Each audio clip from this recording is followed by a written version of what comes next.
Global science IQ में आप सभी लोगों का मैं हार्दिक स्वागत करती हूँ। इसी के साथ साथ आप सभी लोगों को गुड इवनिंग।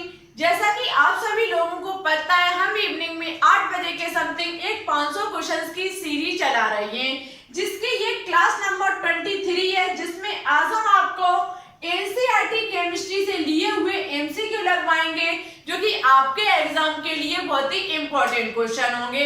आप 2021 में किसी की भी तैयारी करते हो, चाहे BSc नर्सिंग, चाहे CP net, VHU, paramedical exam 2021 में आप किसी की भी तैयारी करना चाहते हो, तो आज के क्वेश्चन आपके एग्जाम में जरूरी हेल्प करेंगे। तो आप सभी लोग आज की क्लास को बिल्कुल भी स्किप मत करें।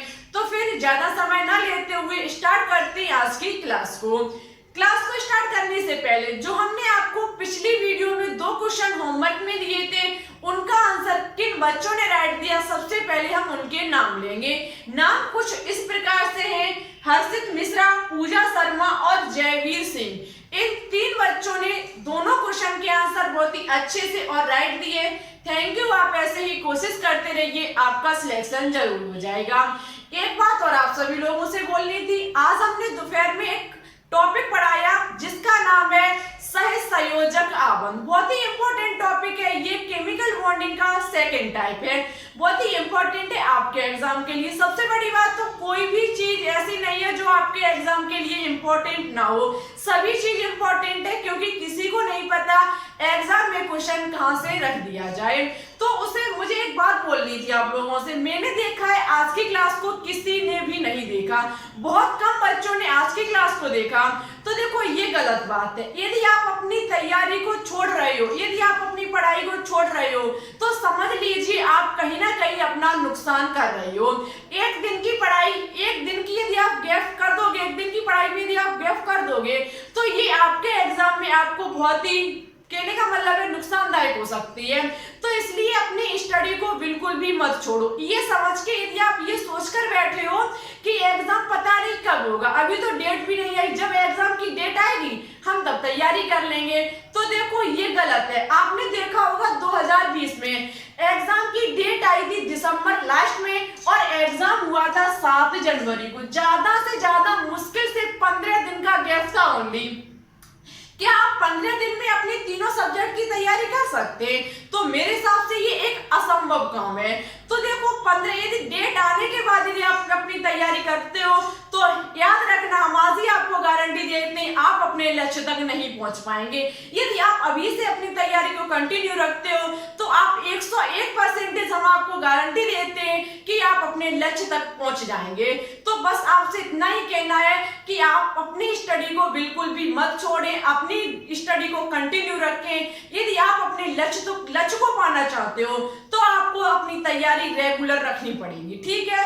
और लक्ष्य जो है वो एक दिन में नहीं प्राप्त होता है, उसके लिए बहुत ही मेहनत करनी पड़ती है, ठीक है। लगभग आपको यदि डॉक्टर बनना है तो लगभग 6 से 7 घंटे डेली स्टडी करनी पड़ेगी, जब तक आपका एग्जाम ना हो, ठीक है। आपको पता है अभी बहुत महामारी फैली हुई है, कोविड-19 जैसी महामारी, जिसके कारण बस आपका एग्जाम अभी नहीं हो पा रहा है, लेकिन एग्जाम क्लियर होगा, पिछली ईयर की तरह होगा और एग्जाम होगा, लेकिन इतना हो सकता है कि थोड़ा लेट हो सकता है, ठीक है। तो आप अपनी स्टडी को कंटिन्यू रखें, क्योंकि एग्जाम 100% होकर रहेगा, ठीक है। तो फिर स्टार्ट करते हैं आज की क्लास को। जो और एक बात और कहनी है, यदि आप हमारी टॉपिक वाली क्लास को नहीं देखोगे, तो अब आपको नेक्स्ट क्लास उसकी नहीं मिलेगी। यदि आज लगभग 10+ स्टूडेंट कमेंट करेंगे कि हाँ, हम टॉपिक वाली जो हम चला रहे इस टाइम केमिकल बॉन्डिंग चैप्टर, यदि आप उसकी तैयारी करना चाहते हैं, तो यदि आज 10+ स्टूडेंट का कमेंट आएगा, तो ही हम आगे वीडियो अपलोड करेंगे, अन्यथा हम टॉपिक वाली क्लास को वहीं पर रोक देंगे, ठीक है। यदि 10+ स्टूडेंट का आज कमेंट आएगा, तो ही हम आपको दोपहर वाली क्लास मिलेगी, अन्यथा हम वहीं उसको रोक देंगे, क्योंकि जब आप तैयारी नहीं करना चाहते हो तो हम वीडियो अपलोड किसके लिए करें। यदि आप तैयारी करना चाहते हो तो आज कमेंट बॉक्स में कमेंट करके बता देना, देखते हैं कितने बच्चे तैयार हैं, ठीक है। तो फिर अब बहुत बातें हो गई, स्टार्ट करते हैं आज के फर्स्ट क्वेश्चन। क्वेश्चन लिखा हुआ है कि 3D कक्षक के लिए, 3D कक्षक के लिए आपको बताना होगा 3D कक्षक के लिए मुख्य क्वांटम संख्या और द्विज्ञान 83 क्वांटम संख्या का कितना मान होगा। आप समझ सकते हैं 3D, तुरंत आप यहाँ से अनुमान लगा सकते हैं 3D means third energy level, और थर्ड एनर्जी लेवल्स की संख्या किसको दर्शाती है, मुख्य क्वांटम संख्या को, और मुख्य क्वांटम संख्या को प्रदर्शित किया जाता है n से, तो हमारा n बराबर मान निकल के आ गया 3। ठीक है, अब d लिखा हुआ है। अब आपको पता होगा जो d सबसेल होता है उसका दुग्धांशी क्वांटम संख्या में कितना मान होता है, तो याद रखना जो दुग्धांशी क्वांटम संख्या में d का मान होता है वो होता है 2। ठीक है, तो n बराबर 3 निकल के आएगा, l बराबर हमारा 2 निकल के आएगा। इस क्वेश्चन का जो ऑप्शन नंबर ए होगा वो राइट होगा, n बराबर 3, l बराबर 2। याद रखना यहाँ पर तीसरा हमारा जो हमारा थर्ड एनर्जी लेवल है, और d सबसेल जो होता है उसका मान होता है 2। बात करते हैं नेक्स्ट क्वेश्चन पर। नेक्स्ट क्वेश्चन है कि 15 परमाणु क्रमांक वाले तत्व की बाहरी कक्षा में उपस्थित इलेक्ट्रॉनों की संख्या है। देखो एक बात और, आप हमारे फेस की तरफ देखोगे तो आप समझ सकते हैं कि हम एक बंद रूम में वीडियो बना रहे हैं। ये जो हम वीडियो बना रहे हैं एक ये बंद रूम है। ठीक है, आप समझ सकते हैं कि हमारे जो फेस पर कितना पसीना बह रहा है। हम जब आपके लिए इतनी मेहनत करते हैं तो आपको वीडियो को देखने में क्या प्रॉब्लम होती है। जब आपको फ्री में या पढ़ाया जा रहा है फिर भी आप नहीं पढ़ते हो, तो शायद है इसलिए नहीं पढ़ते हो कि आपका पैसा खर्च नहीं होता, क्योंकि जब पैसा खर्च होता है इंसान उसकी कदर करता है। तो देखो हम जब आपके लिए इतनी मेहनत करते हैं तो आपको भी इतना करना पड़ता है कि थोड़ा सपोर्ट कीजिए और अपनी स्टडी को कंटिन्यू रखो। हम आपके लिए ही करते हैं क्योंकि हम चाहते हैं कि आपका 2021 में सिलेक्शन हो जाए। ठीक है, यदि आप अपनी स्टडी को कंटिन्यू रखते हो तो 100%, नहीं तो 101% गारंटी देते हैं कि आपका 2021 में जरूर ही सिलेक्शन होगा। ठीक है, आज का नेक्स्ट क्वेश्चन है कि 15 परमाणु क्रमांक वाले तत्व की बाहरी कक्षा में उपस्थित इलेक्ट्रॉनों की संख्या है। सबसे पहले 15 परमाणु क्रमांक वाले इलेक्ट्रॉन का हम करेंगे इलेक्ट्रॉनिक विन्यास, क्योंकि जब तक हम इलेक्ट्रॉनिक विन्यास नहीं करेंगे तब तक आपका बाहरी कक्षा में इलेक्ट्रॉन की संख्या निकल के नहीं आएगी। हम 15 का करेंगे इलेक्ट्रॉनिक विन्यास, हमारा निकल के आएगा 1s2, 2s2, 2p6, 3s2, 3p3।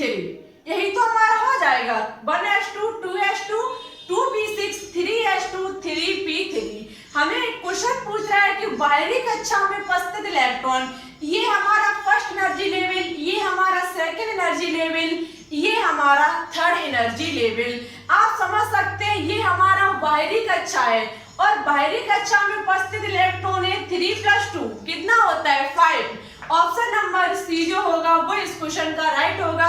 15 परमाणु क्रमांक वाले तत्व की बाहरी कक्षा में 5 इलेक्ट्रॉन उपस्थित होते हैं। ठीक है, ऐसे ही क्वेश्चन आपके एग्जाम में पूछे जाते हैं। नेक्स्ट क्वेश्चन है कि वह ताप जिस पर द्रव का वाष्प दाब वह दाब के बराबर होता है कहलाता है। वह ताप जिस पर द्रव का वाष्प दाब वह दाब के बराबर होता है कहलाता है क्वथनांक, हिमांक, क्रांतिक ताप या फिर वॉयल ताप। तो याद रखना वह ताप जिस पर कोई पदार्थ द्रव अवस्था से गैस अवस्था में चेंज हो जाता है, कहने का मतलब है द्रव का वाष्प दाब जब वायुमंडलीय दाब के बराबर होता है तो ऐसे ताप को कहा जाता है क्वथनांक। क्या कहा जाता है क्वथनांक। जब कोई भी द्रव, जब ऐसा ताप जिसमें कोई भी द्रव किसमें चेंज हो जाता है वाष्प अवस्था में चेंज हो जाता है तो ऐसे ताप को क्वथनांक कहा जाता है। जैसे कि जल की बात की जाए तो जल का होता है 100 डिग्री सेल्सियस क्वथनांक। ठीक है, जल जो होता है वो हमारा 100 डिग्री सेल्सियस ताप पर ही वाष्प अवस्था में चेंज होता है। प्रत्येक पदार्थ का जो क्वथनांक होता है वो अलग अलग होता है। नेक्स्ट क्वेश्चन है कि निम्न में से सांद्रण व्यक्त करने की कौन सी विधि ताप से मुक्त है। निम्न में से सांद्रण व्यक्त करने के लिए कौन सी विधि ताप से मुक्त है। क्वेश्चन थोड़ा घुमा के पूछा गया है। क्वेश्चन का कहने का मतलब है कि निम्न में से ऐसी कौन सी विधि है जो ताप पर निर्भर नहीं करती है। मोलरता, नॉर्मलता, फॉर्मलता या फिर मोललता। तो याद रखना जो मोललता होती है वो ताप पर निर्भर नहीं करती है, जबकि फॉर्मलता हुई, नॉर्मलता हुई, ये सभी हमारी ताप पर निर्भर करती हैं। ठीक है, तो बात करते हैं आज के नेक्स्ट क्वेश्चन पर।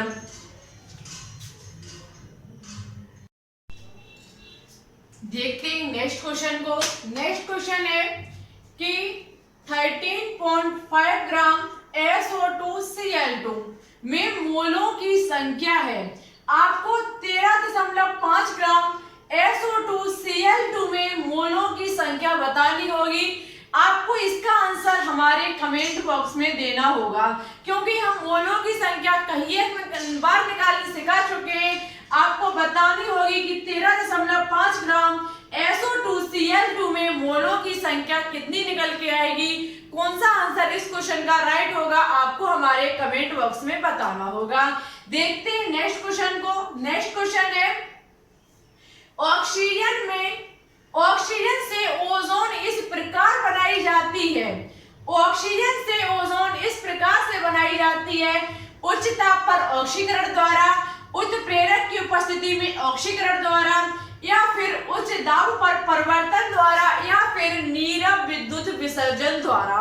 तो याद रखना, ऑक्सीजन से जो ओजोन बनाई जाती है वो नीरव विद्युत विसर्जन द्वारा बनाई जाती है। बहुत ही इंपॉर्टेंट क्वेश्चन है, कई एक बार पूछा जा चुका है कि ऑक्सीजन से ओजोन किस प्रकार से बनाई जाती है। तो नीरव विद्युत विसर्जन द्वारा बनाई जाती है ऑक्सीजन से ओजोन। ओजोन हमारी होती है O3। ठीक है, O3। ओजोन एक ऑक्सीजन का अपर रूप भी है, ये भी आप याद रखें कि ऑक्सीजन का एक ही अपर रूप होता है जो कि हमारी ओजोन है O3, जिसका फॉर्मूला होता है। नेक्स्ट क्वेश्चन है कि कांच का नीला रंग किसके कारण होता है। कांच का नीला रंग किसके कारण होता है। नीला रंजक एंको द्वारा, कोबाल्ट ऑक्साइड द्वारा, या फिर कैडमियम सल्फाइड द्वारा, या फिर मैंगनीज ऑक्साइड द्वारा। तो याद रखना, जो कांच का नीला रंग होता है वो कोबाल्ट ऑक्साइड के कारण होता है। कोबाल्ट ऑक्साइड के कारण कांच का नीला रंग होता है। याद रखना, कोबाल्ट ऑक्साइड का फॉर्मूला COO होता है। ये जो स्मॉल ओ है ये हमारा कोबाल्ट का O है, और ये O हमारा ऑक्सीजन का O है। ठीक है, याद रखना, कोबाल्ट ऑक्साइड के द्वारा कांच का नीला रंग होता है। ये भी क्वेश्चन आपको समझ में आ चुके होंगे। बात करते हैं आज के नेक्स्ट क्वेश्चन पर।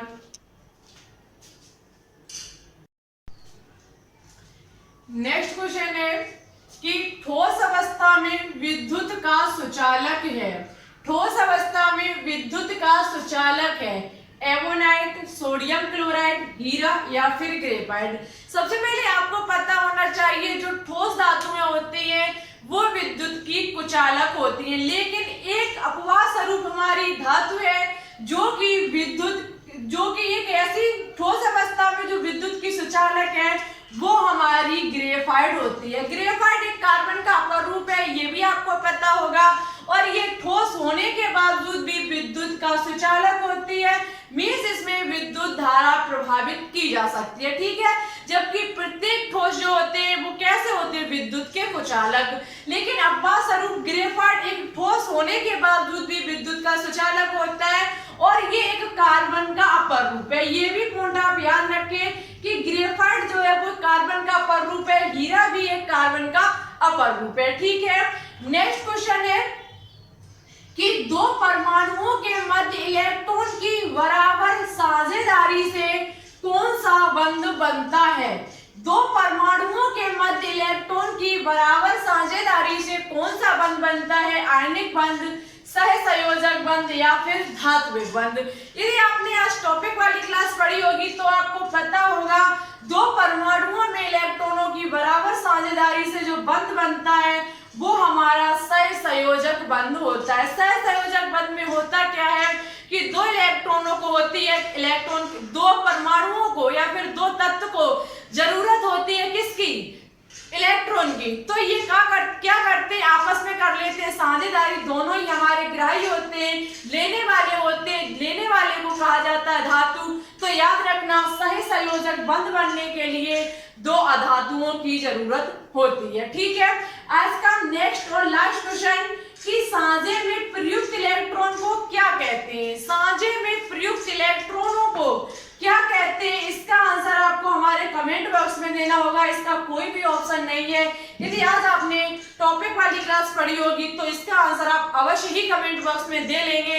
आज हमारे द्वारा दिए गए दोनों क्वेश्चन का आंसर आपको हमारे कमेंट बॉक्स में देना होगा। जो बच्चे इसका सही और अच्छे से आंसर देंगे नेक्स्ट क्लास का उनका हम नाम जरूर लेकर के आएंगे।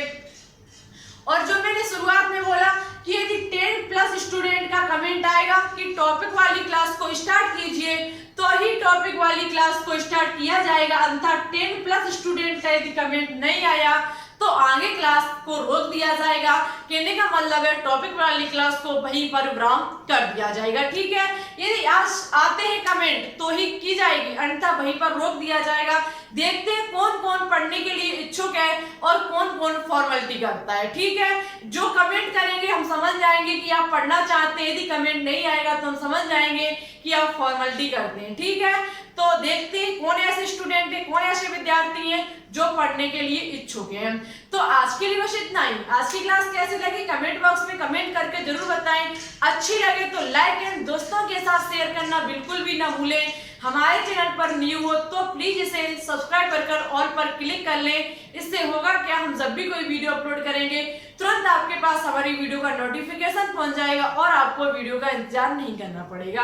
देखो आज हमने जो कुछ भी कहा शायद आपको गलत लगा होगा, लेकिन हमने जो कहा वो बिल्कुल सच कहा। यदि आप देखो पढ़ोगे नहीं तो हम किसके लिए वीडियो अपलोड करेंगे, मेरी बात को समझने की कोशिश करो। यदि आप पढ़ोगे तो हम वीडियो को अपलोड करेंगे, यदि हम ऐसे ही अपलोड करते रहेंगे तो मेरी ये गर्मी में जो हालत हो रही है वो हम ही समझते होंगे। तो इसलिए हम तभी मेहनत करेंगे जब पढ़ने वाला कोई होगा। ठीक है, तो हम देखते हैं कौन कौन कमेंट करता है। चलते हैं। Thanks for watching this video. जय हिंद, जय भारत, ऑल द बेस्ट।